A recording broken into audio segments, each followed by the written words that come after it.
Selamat malam. Di sini saya akan menganalisis data penyakit rubella dari dataset CDC di Google BigQuery tahun 1970 dan 71 menggunakan SQL.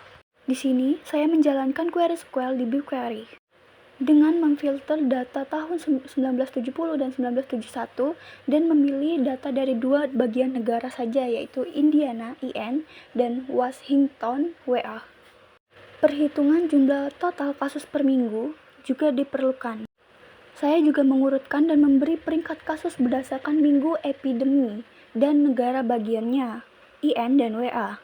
Di sini terdapat 205 kasus yang ditemukan sesuai peringkatnya.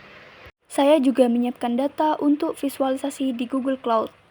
Visualisasi data berupa grafik yang menunjukkan perkembangan dari minggu ke minggu. Sumbu X menunjukkan minggu epidemi dari tahun 1970 hingga 1971 dengan formatnya seperti 1970-43 yang artinya minggu ke-43 tahun 1970. Sumbu Y menunjukkan jumlah total kasus rubella yang dilaporkan. Puncak kasus terjadi di awal tahun 1970, lalu menurun tajam setelah pertengahan 1970 hingga akhir 1971.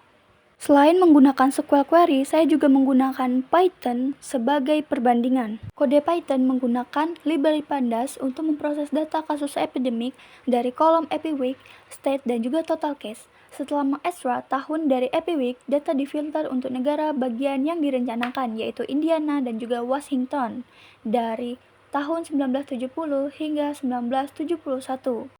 Grafik menunjukkan total kasus per minggu EpiWeek untuk dua kelompok IN dan juga WA dengan rentang kasus 0-400. Terdapat fluktuasi tajam di mana kasus mencapai puncak dan turun drastis hampir ke nol pada minggu tertentu. Dari SQL Query dan juga Pandas, saya menarik kesimpulan bahwa penyakit rubella masih cukup aktif di awal tahun 1970 dan terjadi penurunan kasus drastis sepanjang 1970 hingga tahun 1971 kasus makin jarang dan juga hampir menghilang. Terima kasih.